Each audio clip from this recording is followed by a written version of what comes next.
रात के ठीक 12:11 हो रहे थे। पूरा गांव ऐसी खामोशी में डूबा था जो कानों में चुभने लगती है।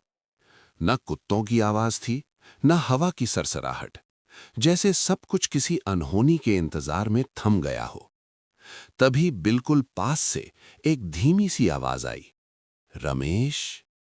उस आवाज ने रमेश की सांस रोक दी, क्योंकि ये किसी अजनबी की नहीं थी, ये उसकी मां की आवाज थी। और उसकी मां को मरे हुए पूरे 12 साल हो चुके थे। ये कहानी मध्य भारत के एक छोटे से गांव की है। गांव छोटा था, लोग सीधे साधे थे, लेकिन गांव के बीचों बीच एक पुराना कुआं था।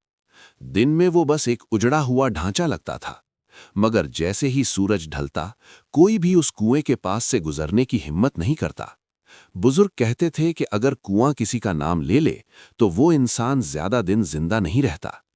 करीब 70 साल पहले इसी कुएं से गांव की पहली मौत जुड़ी थी।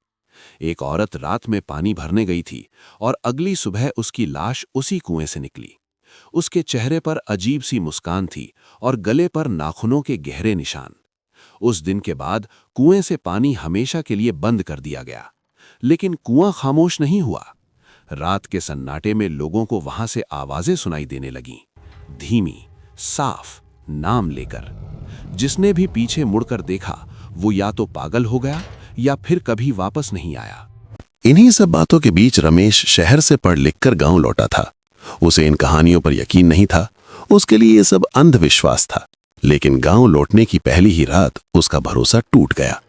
रात के 2:17 पर उसकी नींद अचानक टूट गई, क्योंकि किसी ने उसे नाम लेकर पुकारा था। कमरा अजीब तरह से ठंडा लग रहा था। उसने खिड़की से बाहर देखा, कुआं धुंध में डूबा हुआ था। तभी फिर वही आवाज आई, रमेश। इस बार आवाज और साफ थी।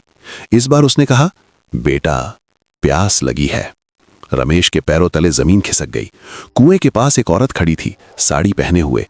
उसका चेहरा बिल्कुल उसकी मां जैसा था, लेकिन उसकी आंखें बिल्कुल खाली थीं, जैसे उनमें कुछ भी इंसानी बाकी ना हो।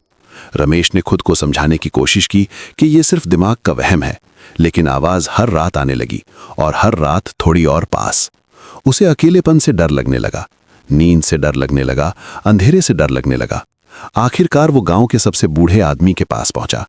नाम सुनते ही बूढ़े आदमी की आंखें कांप उठीं। उसने धीमी आवाज में बताया कि इस कुएं में एक भूखी आत्मा है। 70 साल पहले गांव वालों ने एक तांत्रिक अनुष्ठान किया था और एक गर्भवती औरत को जिंदा कुएं में उतार दिया गया था। मरते समय उसने कहा था कि वो सबको नाम लेकर बुलाएगी। उसी रात कुएं से फिर आवाज आई, लेकिन इस बार आवाज मां की नहीं थी। इस बार आवाज रमेश की अपनी थी। रमेश जैसे किसी खिंचाव में कुएं के पास पहुंचा। उसने नीचे झांका और जो देखा, उसने उसकी रूह जमा दी। वहां वो खुद खड़ा था, सफेद आंखों के साथ, चेहरे पर एक डरावनी मुस्कान। अगली सुबह गांव वालों ने कुएं से एक लाश निकाली। चेहरा शांत था, होठों पर हल्की सी मुस्कान थी।